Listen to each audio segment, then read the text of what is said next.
Exclusive that will change the future of Washington. A quarterback predator with 17-plus sacks might wear burgundy and gold, while an all-pro tight end with $56 million is already negotiating secretly with management. But there is an imminent threat. The offensive line could completely collapse if we don't act in the upcoming draft. The clock is ticking, and only you have access to this information that traditional media doesn't want to reveal. Is Dan Quinn preparing the master plan to bring glory back to DC? Subscribe now to not miss the outcome of this story. An elite pass rusher in Washington? I'm telling you, we might be looking at one of the most important transfers of the offseason. This specialist in demolishing quarterbacks comes from achieving 17.5 sacks in consecutive seasons. A predator any team would want chasing rival quarterbacks. What really has me worried is the update he just gave about his situation with Cincinnati.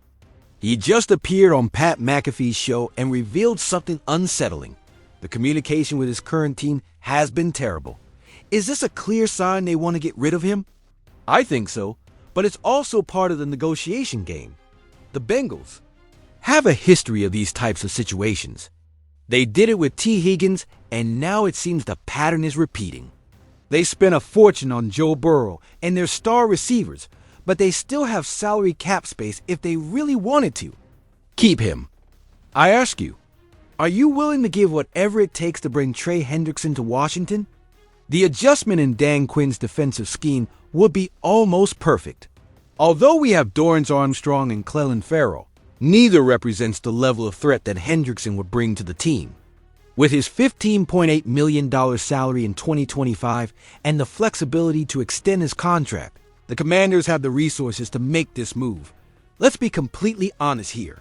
Washington finished with 51 sacks last season, which is not bad. But with the arrival of a true predator like Hendrickson, can you imagine the potential? We're talking about someone who could become the catalyst that transforms our defense from good to dominant. I tell you this, in a division with Jalen Hurts and Dak Prescott, we need someone who instills fear in the hearts of rival quarterbacks. And look, Cincinnati fans might say it's just noise, that Hendrickson isn't going anywhere. But I've seen this pattern too many times.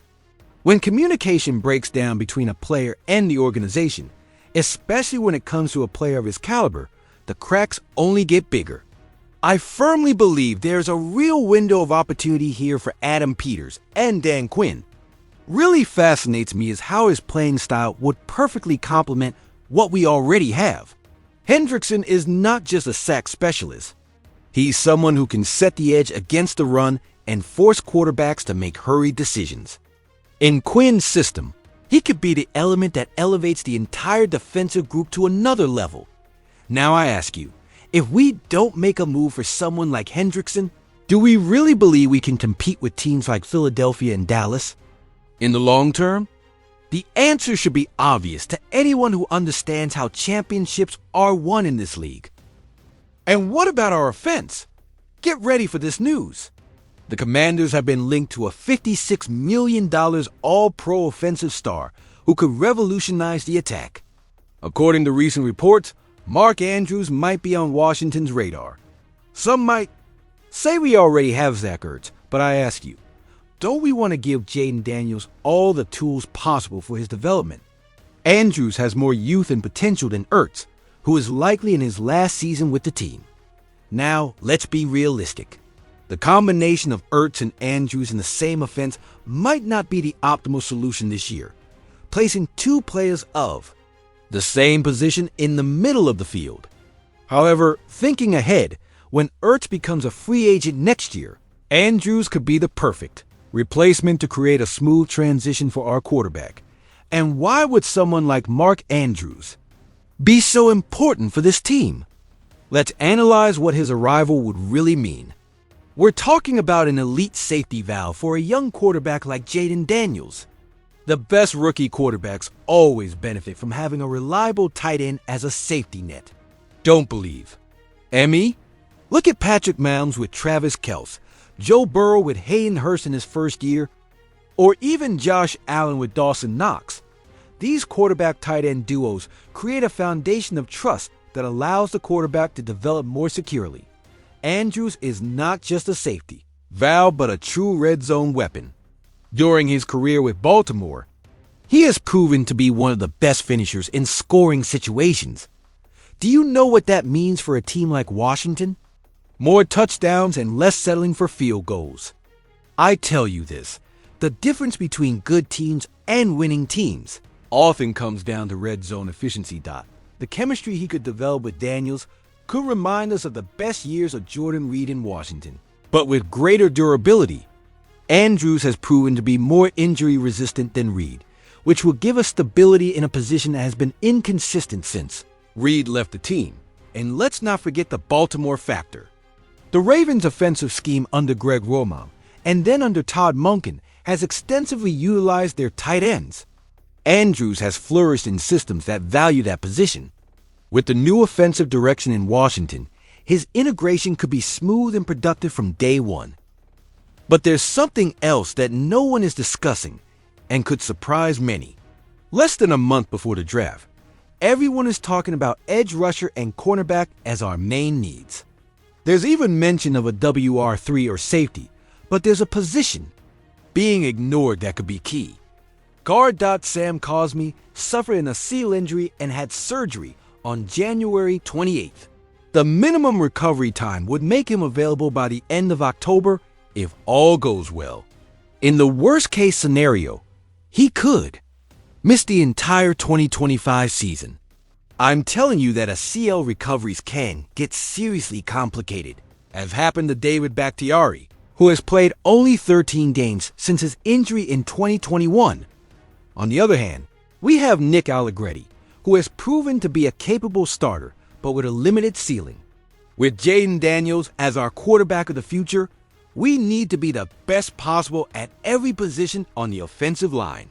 Selecting a guard in the first round with the 29th pick could initially cover Cosmi's absence, and then compete with Allegretti for the starting spot on the left side. Now, I ask you, would you prefer to sacrifice a first-round pick on a less glamorous position like guard, or risk compromising Daniels' protection?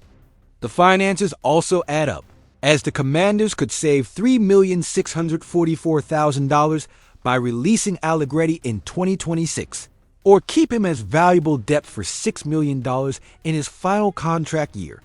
And let's be completely transparent here. When you have a mobile quarterback like Daniels, people tend to underestimate the importance of interior protection. He can escape pressure, they say. But I tell you this, interior pressure is the most destructive for any quarterback, even a mobile one. When the collapse comes from the middle, there's nowhere to run. Have you noticed how the best teams in the league value the interior positions of the offensive line? The Chiefs invested in Creed Humphrey and Trey Smith. The Eagles have had one of the best interior lines with Jason Kelce and Brandon Brooks. The 4-9 Ers revolutionized the interior game with their blocking scheme. I firmly believe that for Daniels to reach his full potential, we need to ensure he has the space to operate from the pocket. Let's also think about the running game. We have a talented backfield, but even the best runners need holes to be effective. An elite guard can completely transform the running attack, opening up internal lanes that simply wouldn't exist otherwise. In a modern offensive system where quarterback design runs are a constant threat, having a dominant interior multiplies the strategic options. It's easy to get excited about first-round picks in more glamorous positions. A receiver making spectacular catches, an electrifying runner, a corner intercepting passes. But championships are won in the trenches. I ask you, how many teams have won Super Bowls with mediocre offensive lines in the past decades? The answer is simple. Practically none. We already saw this situation develop with Andrew Wiley after the arrival of Laramie Tunsil. The strategic move on the offensive line could be exactly what the Commanders need to solidify their attack. The logic is there, even if many aren't considering it. The current situation of the Commanders is fascinating. They have a young and talented quarterback, a defense under construction, and interesting options in the market. The addition of Trey Hendrickson would transform our defense. Mark Andrews could be the perfect target for Daniels. And reinforcing the offensive line in the draft would be a smart, though unspectacular, move. What do you think? Should the Commanders bet on established defensive talent, invest in more offensive weapons, or ensure the quarterback's protection? Leave me your opinion in the comments because I want to know what the True Team experts think. If you like this analysis and want more exclusive content about the Commanders, don't hesitate to join our family by liking this video and subscribing to the channel.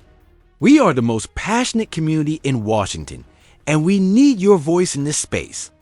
And remember, hail to the Redskins!